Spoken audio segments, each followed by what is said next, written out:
Almost Adult Podcast. All right. 3, 2, 1. Hey. Hey. Welcome back to the Almost pod. Adult Podcast. On Zoom. Woo! Again. That's cool. Again. Yes. Today, oh my God, isn't it so crazy? Like this season, we have now 2 guests. Woo. I know. This I is know. guests. Look at us. We doing it big already in 2023. Yes. Yep. But yeah, today I feel like we have a very special guest. Which and a very special conversation I feel like a lot of people can like resonate with. But I'll introduce the guest because I know her. So it all started, you know what, I'm gonna start even before the fellowship, just to speak to this person's character, right? I don't know if you remember. I don't even know what I was going through. So in my senior year of college is when I met Monica. And I got accepted into this like fellowship. It was called the CBC UNC Diversity Fellowship, right? Where basically all these students who are interested in going into broadcast journalism, whether it be reporters or producers or writers, we all were going to go to this like fellowship, very like, what's the word, prestigious kind of fellowship. Not a lot of people get picked to do this. So I was excited, but I don't know. I was going through something in my senior year. And like, we were in a group already, I think, like getting to know each other before we got to North Carolina. And like, I must have been going through something because Monica messaged me and I like didn't know her at all. And she sent me this sweet message, like, you know, I'm here for you and all these things and just really being nice. And I just knew that would be a person I would like have in my life, and just really kind person, like just a dope person all around. And spending time with you was like very like fun and like, so yeah, I'm just gonna introduce her. Her name is Monica Manney. We met, you know, trying to become news reporters when we were younger, and now, you know, we're both in 2 different places kind of. So it's really interesting to be able to talk about how we both got to where we are, mostly you. But this is Monica, everybody. Welcome, Monica. Thank you. I appreciate it. Happy to be here. Excited to be here. Yes. Do you want me to give a more? I don't know if you want to. Yeah, that's what if you want to do a formal introduction of yourself. Okay. So I'm Monica Manney. I am a communications manager, so still in the comms field, but communications manager at the University of Virginia. And like Sunny said, we were wanting to be reporters in the past. We did do that. We moved past it, you know, and we did other things.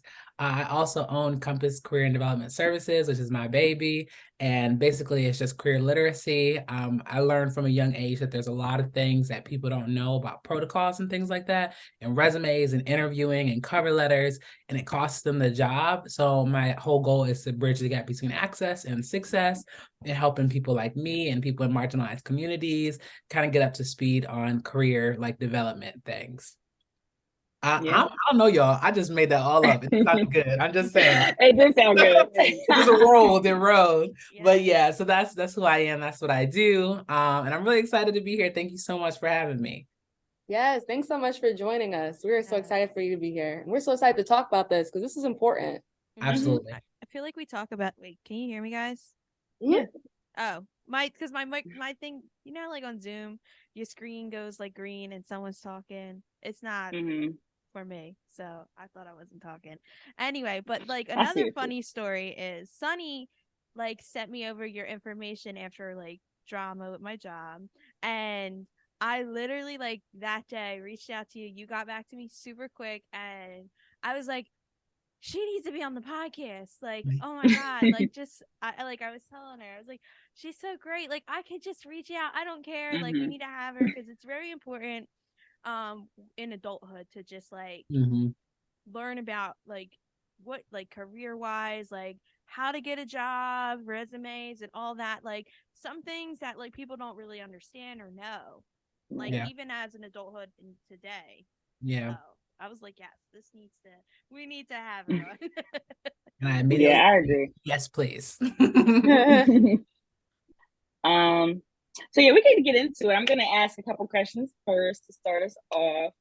But basically, like we can just start by talking about, like we just said, we're, you know, wanted to becoming news reporters. We're in that whole journalism space. Like, talk to me about how you started out yourself in that field. Like, what made you want to be in journalism, and like kind of talk about, you know, how you got to where you are now a little bit.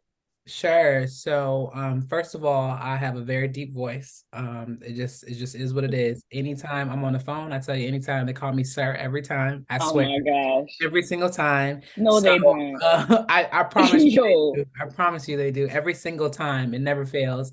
That's awesome. So I guess the fact that I have a deep voice was number one, but number two, I was always interested in social justice things, and wanted to make a change in my community. And from a young age, like seeing how reporters reported on Hurricane Katrina and how it's so biased depending on like who they were talking about and stuff like that, Mm-hmm. I wanted to step into the field and make a change there. So I was like, okay, I can use my voice this way, and I will. And my whole like mission was to amplify voices, because I think a lot of times people will hold the mic and not pass the mic. So I wanted Mm-hmm. to be a platform where I could pass the mic and give it to these communities that, usually weren't heard from. So yeah, so after being in the business for a while, I had so much fun.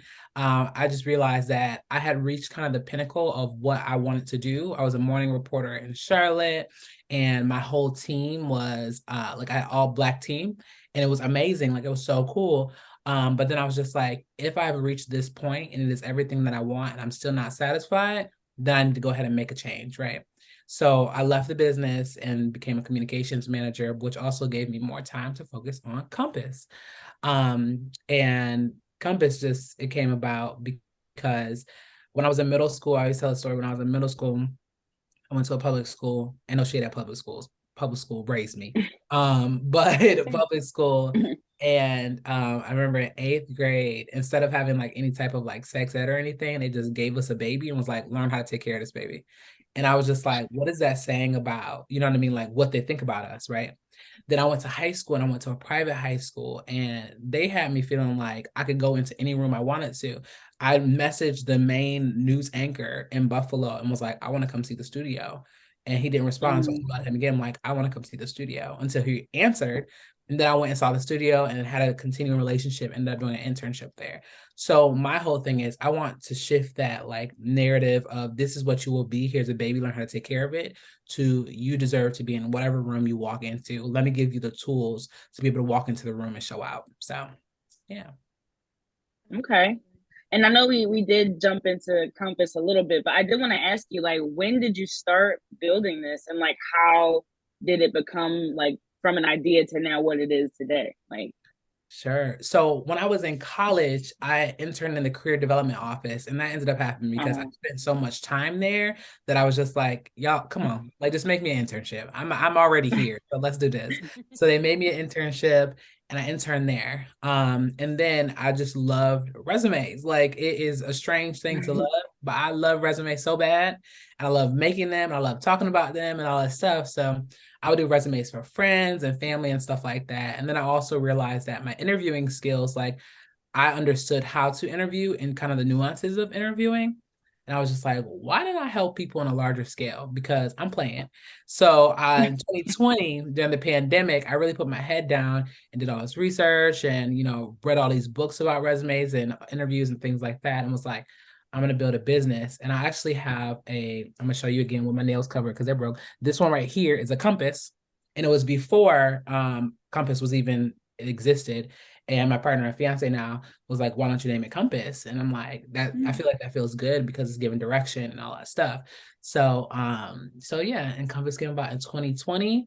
I officially had like my launch party in 2022. So just recently. And we're moving and we're shaking. I love okay. that. Well, congratulations. Thank you. Like, that's awesome. I appreciate it. Of course. And like, I don't know. I mean, it kind of ties in, but it's just like a fun random question that I thought of. It was just like, how well do you think you handle like adulting? Like now that you're out of school, you're not a news reporter anymore. Like, has it been any different in that life as a news reporter, or is it still just like still the same thing? I'm paying bills. I always say this because I am a dramatic person, but friend, I am fighting for my life. Okay, adulting is not easy. All righty, like I feel like the hardest part of it is just that like there is no manual, like Right. there is no instruction book, and people can tell you up and down, oh, you should do this thing, you should do that thing, whatever. But it's like there is no right answer, like regardless. And it's interesting too because technically you can do whatever you want to do. Like there will be consequences regardless, positive or negative. But as an adult, you can do literally whatever you want to do. And that is both like freeing and liberating as much as it is terrifying. You know what I mean? And like I'm too little for this. I always tell my mom, like, if I ever have a kid right now, I'd be like, what do you mean I am a teen? I cannot be a teen mom. It's like, you are a whole adult. Right. Like, you're a whole adult. I'm like, to who? Like, I cannot have anybody asking me questions. I don't know. So yeah, I think that like wanting to hold on to that like youth and like not wanting to be in charge. Yeah, adulting is not easy. So yeah. I love when you were talking about how there's no manual, because it's really not. And like you said, a lot of people try to give like these rules and then make it apply to everyone, like, oh, everyone should do this and everybody should do that. But everyone's journey is individual and it's different and it's going to be unique to them. So how can you really tell somebody that these rules are going to apply when everybody's journey is different? So I definitely love that. And it's so funny. I say the same thing to my mom. I'll be like, I can't see myself having kids right now. Like I'm still trying to figure out how to take care of myself. Like I still there it is. There it is. Like, I'm still selfish. Yeah, I'm still selfish. Yeah, that's really it for me. Let me get into this real quick, because I always say you do not know if it's like very Monica specific thing. But you do not know if you're ready to have kids unless you're ready to share your leftovers. Because listen, look, because my mom, she would go out to eat, she would come home with food, and I'm like, can I eat that? Yeah, definitely. I wish somebody would ask to share my leftovers. Right. Oh, I brought them home for me. You know like that is actually a good like test, because I never thought of that. But then on the flip side, it's nice to have somebody, if you're full and you don't want to waste this food, like, here you go, baby. There you go. There you go. That's your dinner. There you go. Right. Look at me trying to find pros and being a mom. Look at you finding the silver lining. I love it. Yeah. That is true. I come home, and if it's like you were waiting on these leftovers, you were thinking about it at work, and then it's like, oh, can I have that? Why would you ask me that? Right, like no. Yeah, I like that. I like that because thank you. I'm not ready.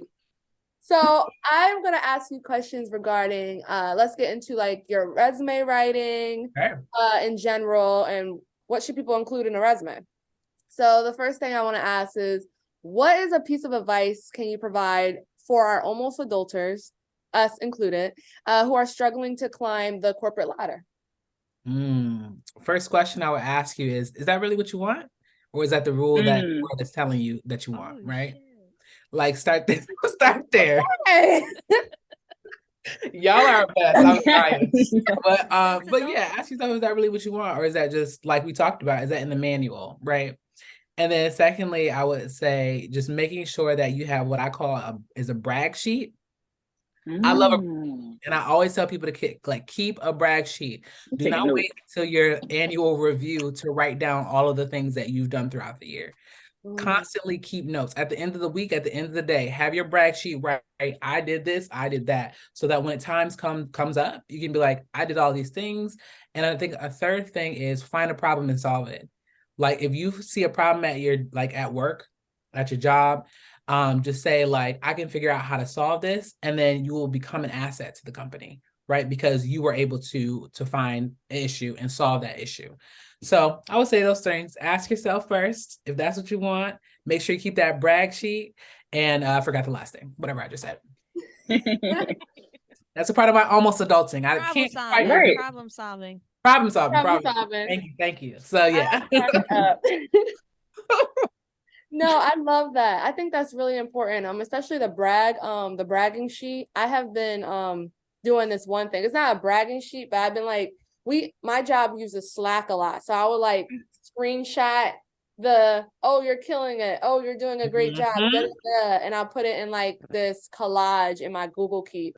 And I think it's important because not only will it help you climb the corporate ladder, not the corporate ladder, whatever, the corporate ladder, but also it will help you build up your work confidence. Because sometimes like when you are, just getting into your job, getting into your career, sometimes it can be hard to really be confident in yourself and things like that. But that helps you realize, like, no, I'm killing it. I know what I'm talking about. Like, the heck, I know what I'm It's talking time about. to play it back. It's like, no, because you said I was killing it. Like, let's be You're clear. saying Right. I'm great, but I'm great doesn't pay my bills. Right.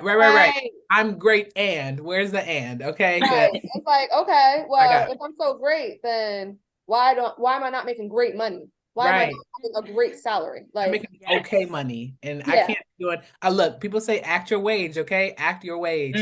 Okay. Yeah, I love that. Baby.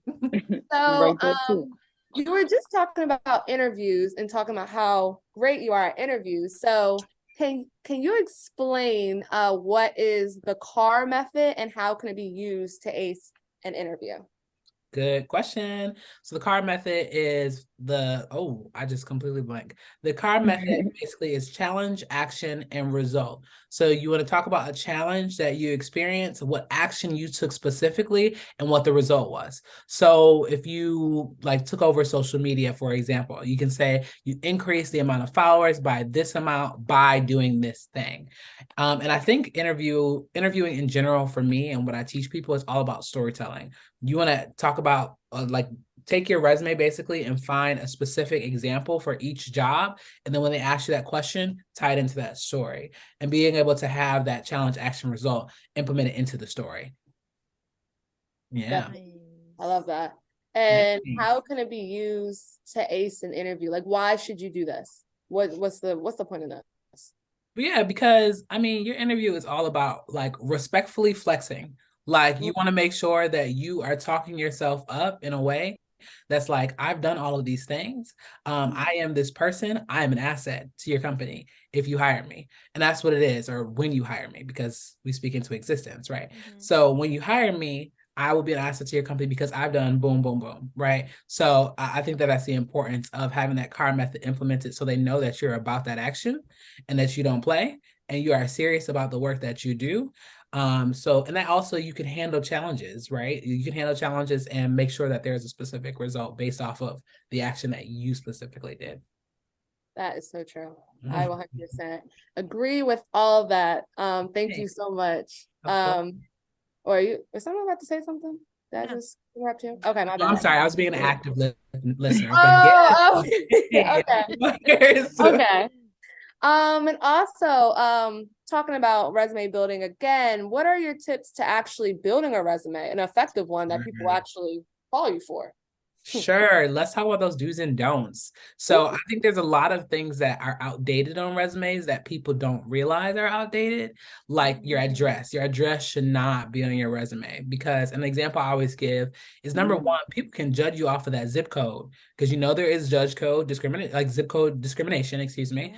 So that is a really big thing. But also, let's say you go to a job fair and you drop your resume, somebody has your phone number, your email, where you live, and where you work. Like, they have everything right there on that one sheet of paper. So that's why it's important not to put your address on there. And it just shows that your resume is kind of like outdated. So don't put your address on there. If you are in a creative profession, put your picture on there. But if not, don't put your picture on there.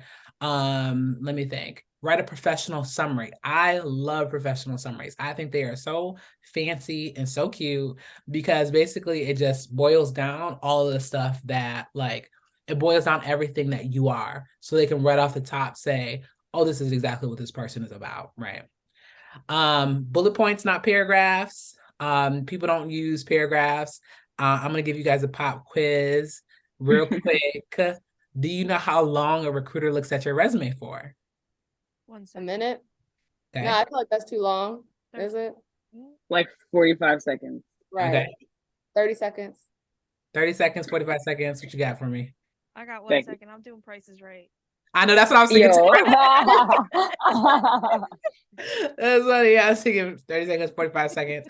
So it's actually about 6 seconds. So you got 6 seconds to make an impact. So you want to make sure that your resume is skimmable. Like, all of those heavy hitters right off the top. It's easy to look at, everything.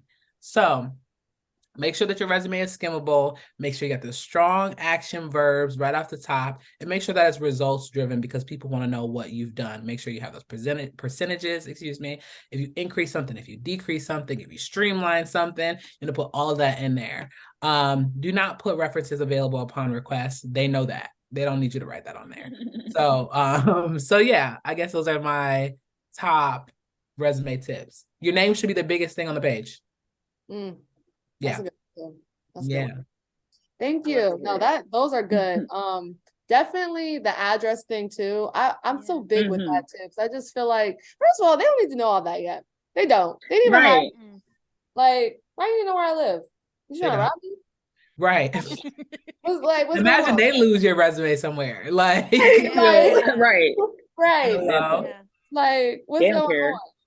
What's going on? Back in the days when they mailed you your, like my mom, her first ever job acceptance was mailed to her, right? But they don't do that anymore. Like, they email you, and that's just that. They don't have to mail you acceptance, so they don't need to know your address.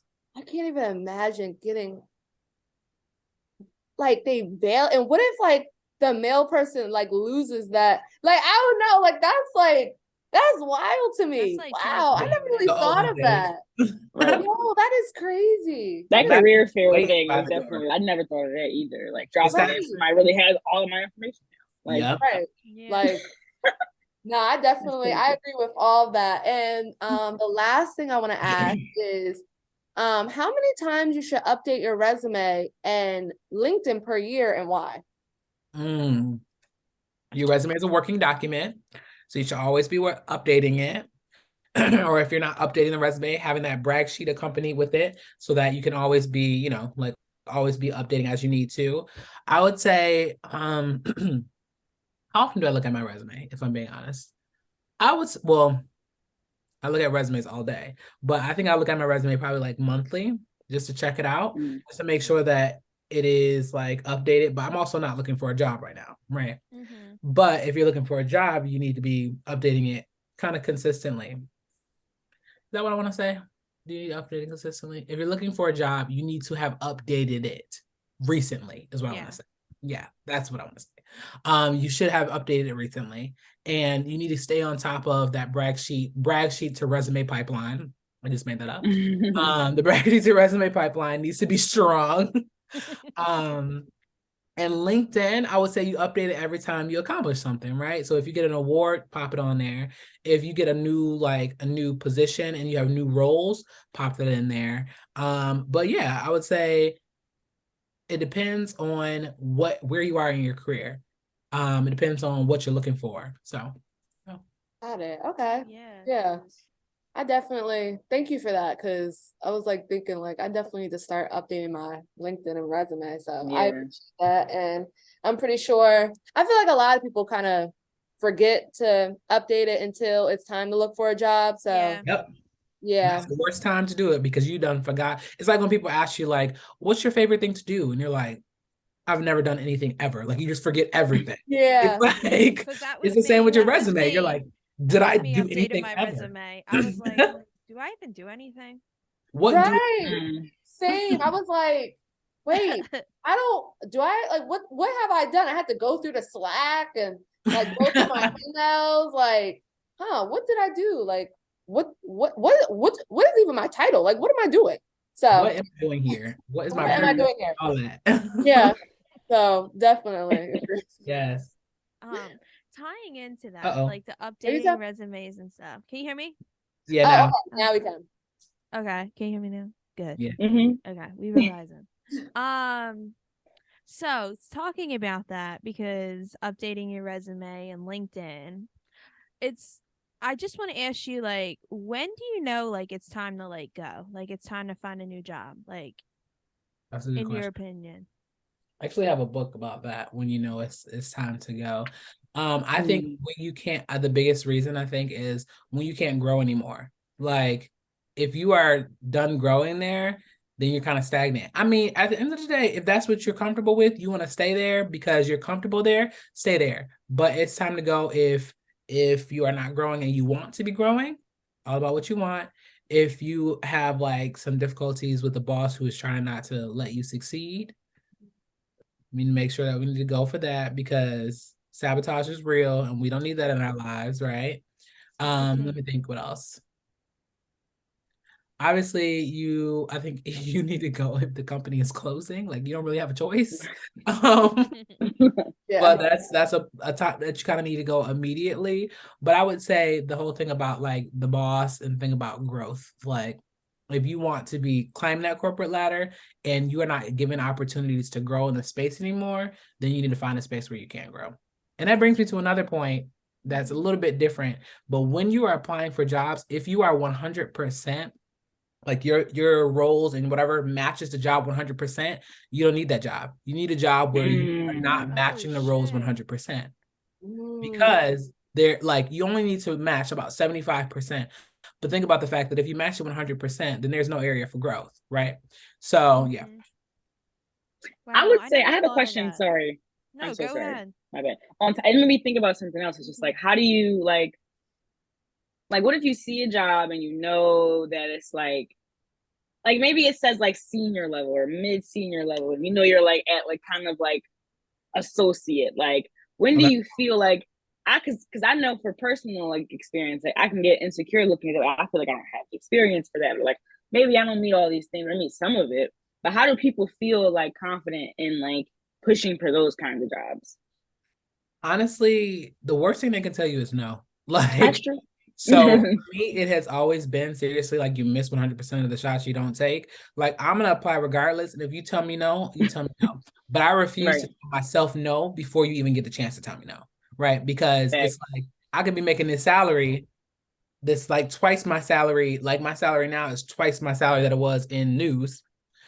That says a lot, right? But yeah, I could have not applied and been like, well, I'm a news reporter. I don't really know how to do this type of thing. And it's all in the finesse, really, because like I always use this example, and if my fiance hears me, he's gonna be like, that example is played out. But I use an example about I worked at Disney for a little bit in Orlando. And basically what I did was I sold Mickey bars. Like I sold Mickey ice creams, and that was me with a little cart in my little safari outfit in the Animal Kingdom. But when it was time to put it on my resume, I said that I communicated across cultures and learned cultural competence in order to create magical moments despite like language barriers, because that's what I did, right? But I also could have put I sold Mickey bars. Now, if I'm in a comms position, nobody cares that I sold Mickey bars, but they do care that I learned cultural competence, right? And they learned that language barriers, I was able to surpass language barriers in order to make magical moments. So it's all about how you say it, seriously. And can I say my mind is blown? Like, wait, hold up. You're so cute. Say my mind is blown. Like, I'm like, you should see like my like facial expressions right now. I'm like, what? And it's so true too, because even like the position I'm in now, they were asking for 7 years of experience. And I just kind of just went with it to go with it. I did not have 7 years of experience at all, but I just applied just to apply. And I ended up getting it. So it goes to show that you are right. Sometimes people do take a chance on you based upon whatever that you put on your resume, or based upon maybe a feeling in themselves that's like, maybe there's something about this person I want to try. I want to see what they're about. Let me go see like what they're about and what expertise they do have, regardless of the amount of experience that they have. Like that is just so important to just put yourself out there, because you never know. And the worst answer they can say is no and give you a rejection letter. That's all. And when they give you a rejection letter, because this is what we're doing from here on out, when/if they give you a rejection letter, that's not where the conversation ends. Because everybody listening to this, if they give you a rejection letter, what you will do is respond and say, thank you for interviewing me. What can I do to be a better candidate in the future? Because that shows, number one, initiative. And number two, it will get you up to speed with what they expect from their clients and their candidates. Wow. So you do not let the conversation end. And sometimes they'll even be like, hey, I have a job coming up in a couple months. Apply again. I appreciate you reaching out. I appreciate you showing that initiative. Apply again. So the conversation is a no, unless we're talking about consent. A no is never a no. That's it.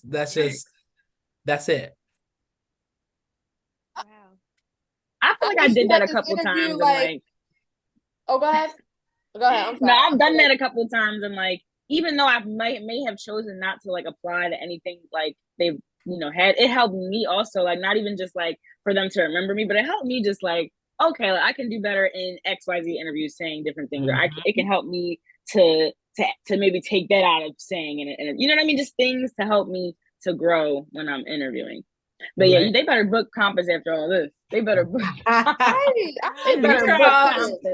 But also another thing I wanted to ask, because people might be listening to this and be like, well, I got a rejection letter, you know, a few weeks ago that I really wanted a job with. Is there an expiration date on this, or should you do it right away, or can you Yeah, I would say you could do it right away, but I don't think that there's an expiration date, because initiative is initiative, right? Like if you are going to take the time to respond after rejection, and I've worked with people who do interviews and they're like, I sent them a letter and they didn't even say anything. Like, so that expectation there is for you to at least say, thank you so much for interviewing me, whatever, and you really will stand out. And it's just like after your interview, you send a thank you note, a thank you handwritten note, a thank you email, because that makes you stick out and shows you actually care about that job. You actually care about that position and wanting that position. So, yeah. I like that. Awesome. Yeah. I like that. Okay. Yeah, that was great. Yeah, thanks. So, another thing. Sure. Boundaries. So someone's not like they're ready to leave, but they're not ready to leave. Okay. Like, what are some boundaries that like somebody could set for their employer, even though, like, you know, they've been working there for a couple of years, they keep, you know, they're ready to leave, but like they still need the money. Sure. So, like, should they, like, what kind of boundaries do you think they should set? Like, you should, you know what I'm saying, like, while they're looking, but not like tearing themselves down, like staying at that job. Yeah, because you don't want to burn that bridge, right? No. That's just, you just don't want to do that. It sounds like what you're talking about is quiet quitting. Have we heard of quiet quitting? Yes. Slowly backing up until it's gone. But I would say in terms of boundaries when you are applying, I guess it would depend on the relationship you have with your supervisor. Because if your supervisor is somebody who you know is like a spiteful person, they might be like, okay, you're fired. Since you're looking, you're fired. And then you're like, oh, I didn't mean that. That's not what I meant. And in that instance, you might need to, I'm serious, you might need to keep it to yourself, right? You might need to do it privately, apply for those jobs quite privately so that they don't know, right? But if there's also a good working relationship and you can say, I'm looking for opportunity for growth, I'm looking for blah, blah, blah. I think that I've grown this much here and I'm ready to take a next step. Like, I'm going to be applying for these jobs. Would you even mind being my recommendation, right? You know, we've worked together this many years, blah, blah, blah, whatever. So I guess it would depend on the situation that you are in. Did I answer the question? Yeah. And yeah. Okay. I feel like, yeah. Yeah. Yeah. So, this is fun. The mic up. Oh, this is fun. This is a fun question. What is something that, what do people misunderstand the most about you, though? About me? Yeah. What is something that it's fun? You know, the most about me? You know, they see that it's career, resume, community engagement, reporter turn entrepreneur. But like, what's something that they don't understand about you? Like, it's like a misunderstanding. I think before people get to know me, they don't know how much I love to play. Like, I love to play. I love to laugh. I love to play. Like, but I think because, first of all, my resting face is very serious. And I just like, I feel like I have a lot going on, right? People don't realize that, like, I'm a kid at heart. I love to play. Like, I love to laugh and all those things, which I think is a barrier because I think it sometimes keeps people from reaching out, which, you know, I'm like, reach out. Please do reach out because we're going to be laughing and I like to laugh. So, but I think, yeah, that's the thing that people misunderstand the most. What's your zodiac sign? I was just thinking. Yeah, let's get into this. Yes. I want to know what you guys think my zodiac sign is. I think it's a Sagittarius. The way that I should know. It's look, it's okay. But why Sagittarius? Why Sag? Okay, because a lot of Sagittarius that I know, and I have a lot of Sagittarius friends, they're very open, they're very playful, which I love because I also like to play. And they can be very outgoing too. Mm-hmm.